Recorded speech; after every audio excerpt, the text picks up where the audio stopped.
Okay, so let's just look at one real life one. I think it's kind of interesting to see how this kind of ties together. And then we're just going to do practice problems. Okay, so this is target statement of cash flow. Um, it's a little hard to see, but I'll try to talk through it and scroll around so you can see better. Okay, so again, this is the indirect method. So this net income they call it net earnings. Okay, this amount for the current year, it's coming, and this is their income statement. It's coming from their 2025 net income. Okay, so this number is just getting transplanted as a starting point on the statement of cash flow. Is everyone good with that, where the starting point is? Okay, so now we're going to have a bunch of adjustments, as we talked about, because this is the indirect method. First one, depreciation and amortization, 3134. Okay, so remember this number. Let's look at where is this going to appear? Where should this appear theoretically? Exactly. So we would expect that this is how much depreciation and amortization is on the income statement because we're starting with this net income and we're adjusting it. Okay, so let's look and see. So you can see here that it's a different number. Okay, this is depreciation and amortization, but this is a key part. Exclusive of depreciation included in cost of sales.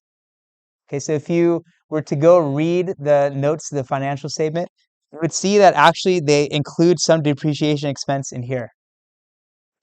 Okay, so you're trusting that the company has good accounting systems and they're able to take this and then add whatever depreciation they have included in the cost of goods sold, and they're properly putting that number here. Okay, so this number is coming from the company. It's definitely related to this. This number is included, but there's also some that's mixed in here, and we don't know the exact amount. We'd have to have access to their full accounting system to see it. So we're kind of trusting that they've done that correctly, and you trust the auditors made sure that that's correct, and they're moving all the depreciation expense as an adjustment here. Okay, so now let's look at the next one. Share-based compensation expense, 281,000. Now I wrote notes here, so let's see. Number 2, share-based compensation is rolled into selling general and administrative. So look at this is 281 million. If we look at the total for selling general and administrative, you can see it's whatever 21 billion. So of their total general corporate expenses, the stock-based compensation is quite small. Okay, but it's in here somewhere. We just, we're trusting the company to disaggregate that part of this total expense and make that adjustment.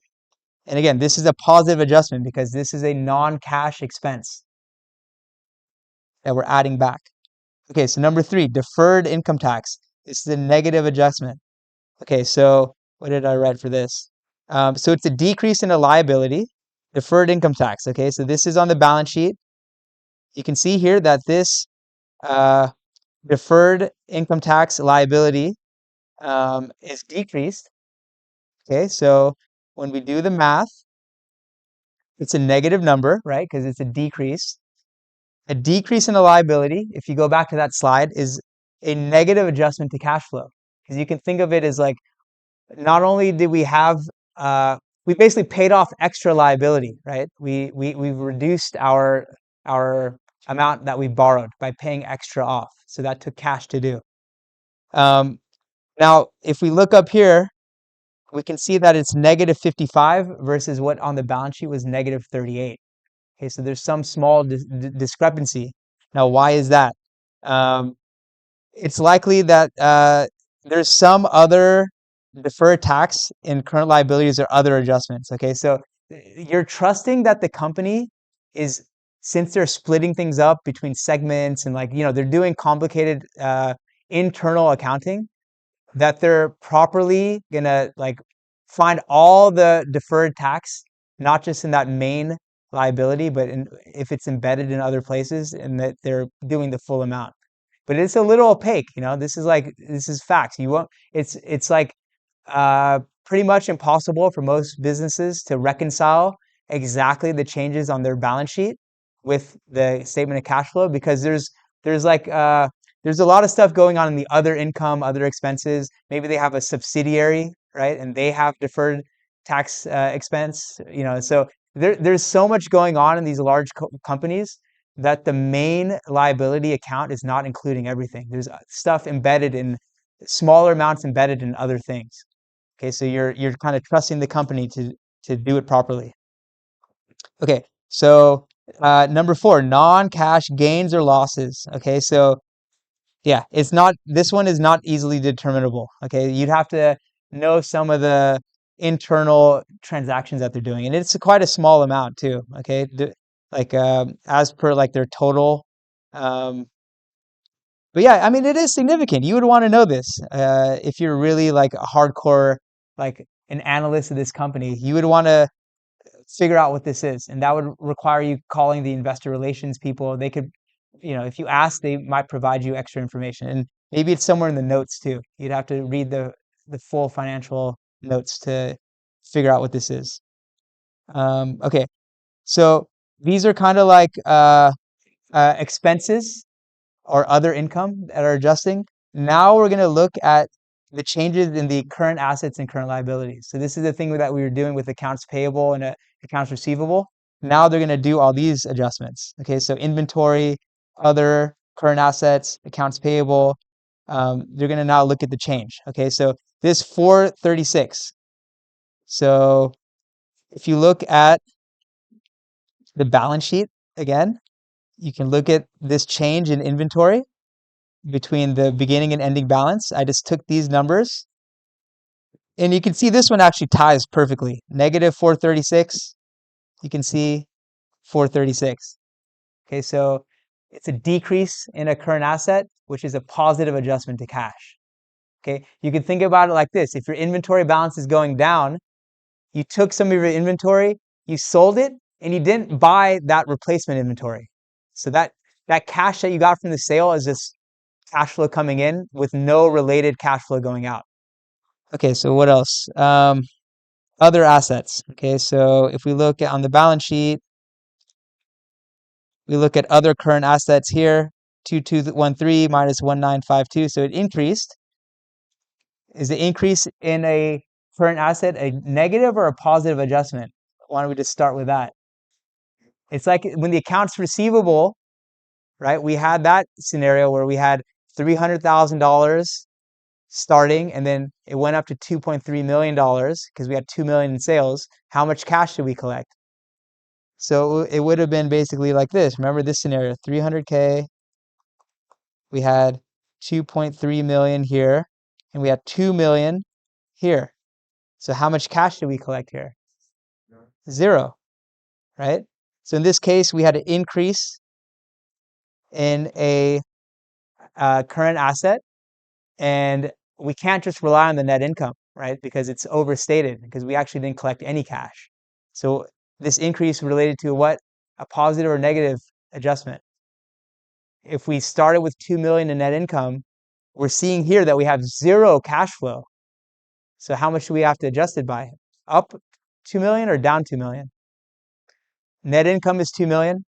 We have 0 cash flow from operations. So how do we go from 2 million to 0? Yeah, so this increase in the AR is related to a negative adjustment in cash flow. So you can see here, so increase in current asset by 261 is a negative adjustment. Other assets is a negative adjustment. Now the amount is different again because there's like buried stuff. Like it's not, this one doesn't tie out exactly. So we'd have to, dig into the exact details of what it's accounting for the extra around $200 million. And then lastly, accounts payable, 501, negative. So just based on this, did accounts payable go up or down if there's a negative adjustment? So you can think about it like this. If your accounts payable is going down, you're spending like extra money to pay off old debts. It's not exactly like that because again, they're different accounts payable at the end of the period than the beginning. Okay, so this negative is going to correspond to a decrease in accounts payable. Okay, so if we see what happens to our accounts payable, you can see that it did decrease by around, four or 500 million. After all is said and done, you can see that starting from a net income of 3.7 billion, we're getting cash flow from operations that's significantly more. Okay, but this is the cash flow that they're going to have to spend on investing. So this is the investing section. Expenditures on property, plant, and equipment. You can see that they're having to invest a lot because remember, this is not a fake expense. This depreciation expense, they need these assets to continue their operations. So this is kind of like a timing thing, right? The depreciation expense is also, you would hope that they're reinvesting in the business by an equivalent amount just to maintain the asset base, right? If they're not doing that, then at some point their assets are going to get old. There's no new assets to take over, and their operations will suffer. So comparing these two is informative, right? You can kind of see that they are kind of replacing the estimated breakdown or loss of value of their assets. They're reinvesting in the business. So that would be encouraging for me as an investor. I'd be like, okay, well, they're definitely maintaining their assets. Okay, so again, you see that happening here in the statement of cash flows.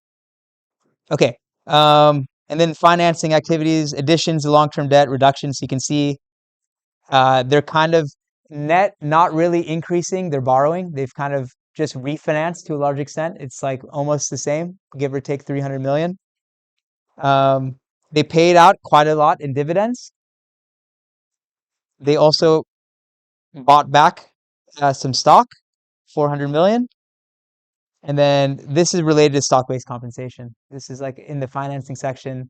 Because again, as I said, the stock-based compensation is a financing activity where the employee is trading their labor for stock. And you're paying them for their labor with stock. You're financing the labor with issuing stock, basically. Okay? And then at the end here, you can see that you have beginning of the period cash.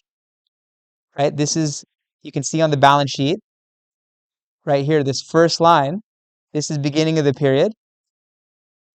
You have this is the net. Basically, let me just get rid of some of these. You have this, this, this. It all nets to 726 million increase. Okay, if you took this, or I guess this, minus this, you have an increase in cash. And that exactly explains the cash going up, like increasing from the beginning of last period to the end of this period. Or sorry, the beginning of this period to the end of this period, right? And you can see, again, from here to here, you fully reconcile that change.